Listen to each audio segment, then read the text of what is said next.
নমস্কাৰ ছাত্ৰ ছাত্ৰীসকল, মই তুলিকা শৰ্মা তোমালোকক গণিতৰ একক ক্লাছলৈ আটাইকে স্বাগতম জনাইছো।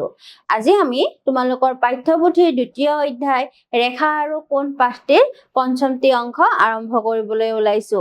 এতিয়ালৈ আমি ৰেখা, ৰেখাখণ্ড, ৰশ্মি, লগতে বিন্দু আৰু কোণ কেনেকৈ গঠন হয় বা কেনেকৈ অংকন কৰিব পাৰি আৰু সেইবোৰক কেনেকৈ নামাকৰণ কৰিব পাৰি এইবোৰৰ বিষয়ে নিশ্চয় আমি জানিলো। এতিয়া আমাৰ নতুন অংশটিত কি আছে চাওঁ আহা। কোণৰ তুলনা। গতিকে তোমালোকে কোণৰ তুলনা বুলি ক'লে কি বুজিবা?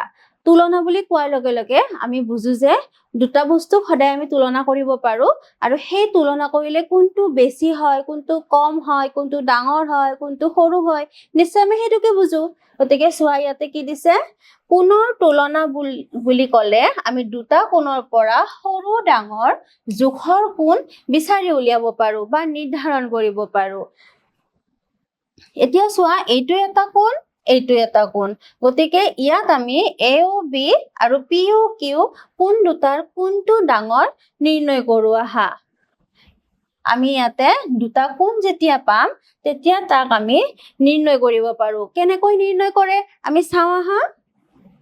প্ৰথমতে দিয়া হৈছে উপৰিপাতনৰ সহায়ত কোণৰ তুলনা। উপৰিপাতন কি হয় তোমালোকে আগতে নামটো শুনিছানে? নিশ্চয় শুনা নাই।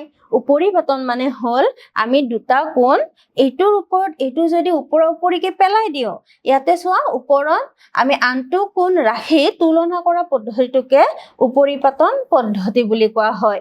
যেতিয়া দুটা কোণ থাকিব, এটা কোণৰ ওপৰত যদি আমি এটা কোণ ধৰো তেতিয়াহ'লে আমি গম পাম যে কোনটো কোণ ডাঙৰ, কোনটো কোণ সৰু। ইয়াতে দেখিছানে?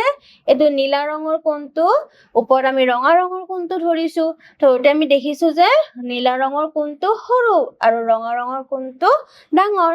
গতিকে এই পদ্ধতিটোকে কি বুলি কোৱা হয়? উপৰিপাতন পদ্ধতি। ইয়াৰ পিছত চাওঁ আহা। আৰু এটা পদ্ধতি আছে, স্বচ্ছ বৃত্তাকৃতিৰ সঁজুলি আমি প্ৰস্তুত কৰি লৈও কোণৰ তুলনা কৰিব পাৰো। এতিয়া স্বচ্ছ বৃত্তাকৃতিৰ সঁজুলি বুলি ক'লে তোমালোকে বুজি পাইছানে কিবা? নিশ্চয় পোৱা নাই। গতিকে কি হ'ব পাৰে চোৱা। ট্ৰেচিং পেপাৰ বা স্বচ্ছ প্লাষ্টিকৰ কভাৰ ফাইল আমি যদি গোলকৈ কাটি উলিয়াও সেইটোকে আমি কি বুলি ক'ব পাৰো? স্বচ্ছ বৃত্তাকৃতিৰ সঁজুলি বুলি ক'ব পাৰো। আৰু সেইটোৰ দ্বাৰা কেনেকৈ কোণ তুলনা কৰে আমি চাওঁ আহা। প্ৰথমতে এই স্বচ্ছ বৃত্তাকৃতিৰ আমাৰ সঁজুলিটো এটা কোণৰ ওপৰত পেলাই আমি তাত কি কৰিব পাৰো? দুটা ডট দি ল'ব পাৰো। ডট দি লৈ সেই সঁজুলিটো আমি দ্বিতীয়টো কোণলৈ আমি এনেকৈ লৈ যাব পাৰো। দেখিছানে? আগৰ ডটটো আছিল এইটো আৰু এইটো। গতিকে এইটো কোণৰ ক্ষেত্ৰত কি হৈছে? ইয়াতকৈ ডাঙৰ কোণ দেখাইছে। গতিকে ইয়াৰ পৰা আমি কি ক'ব পাৰো যে এই কোণটো এই কোণটোতকৈ সৰু। গতিকে আমি এনেকৈ স্বচ্ছ বৃত্তাকাৰ সঁজুলিটোৰ দ্বাৰা আমি কি কৰি পালো? OBৰ পৰা লোৱা Y বিন্দুটো যদি OQতকৈ তলত অৱস্থান কৰিছে তেন্তে কোণ AOB কোণটোৰ মাপ কোণ POQতকৈ কম হ'ব। OBৰ পৰা লোৱা Y বিন্দুটো যদি OQতকৈ ওপৰত অৱস্থান কৰিছে তেন্তে AOB কোণটোৰ মাপ POQতকৈ বেছি হ'ব। গতিকে তোমালোকে বুজিলানে আমি কেনেকৈ স্বচ্ছ আকৃতিৰ বস্তু এটাৰ দ্বাৰা আমি কোণ ডাঙৰ সৰু নিৰ্ণয় কৰিব পাৰো। আৰু ইয়াতে কি দিছে চোৱা, OBৰ পৰা লোৱা Y বিন্দুটো যদি OQৰ লগত মিলি গৈছে তেন্তে আমি কোণ দুটা কি বুলি ক'ব পাৰো? সমান বুলি ক'ব পাৰো। আৰু কি দিছে চোৱা, কোণ AOB আৰু কোণ POQ তুলনা কৰোতে আমি সাজি লোৱা সঁজুলিটো কোণ AOBৰ ওপৰত ৰাখি শীৰ্ষবিন্দু O আৰু OA আৰু OB ৰশ্মিত থকা যিকোনো বিন্দু এটাকৈ লৈছিলো। গতিকে বাহুৰ দৈৰ্ঘ্যই কোণ দুটাৰ তুলনাত কোনো প্ৰভাৱ পেলোৱা নাই। বুজি পাইছানে তোমালোকে? গতিকে ইয়াৰ পৰা আমি কি ক'ব পাৰো যে ওপৰৰ পৰ্যবেক্ষণটোৰ পৰা আমি ক'ব পাৰো যে কোণৰ মাপ কোণ সৃষ্টি কৰা বাহু দুটাৰ দৈৰ্ঘ্যৰ ওপৰত নিৰ্ভৰ নকৰে। শীৰ্ষবিন্দুত বাহু দুটাৰ ঘূৰ্ণনৰ পৰিমাণটোৰ ওপৰতহে নিৰ্ভৰ কৰে আৰু সেইটোৱে কি বুজায়? মাপ বুজায়। গতিকে তোমালোকে বুজি পাইছানে যে আমি এটা কোণ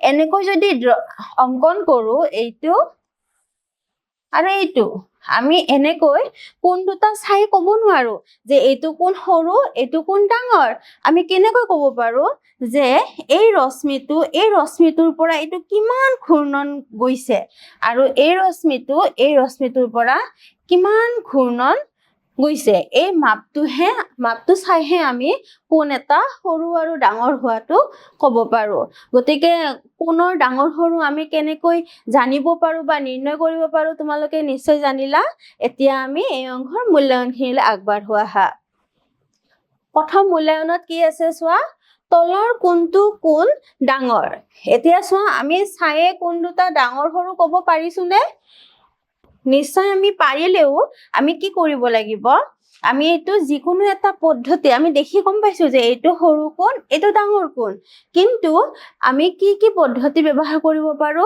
উপৰিপাতন পদ্ধতি বা স্বচ্ছ পদাৰ্থ জোখা পদ্ধতি গতিকে এই কোণটোক যদি আমি এই কোণটোৰ ওপৰত লৈ যাওঁ এনেকুৱা যদি কৰো এইটো কোণ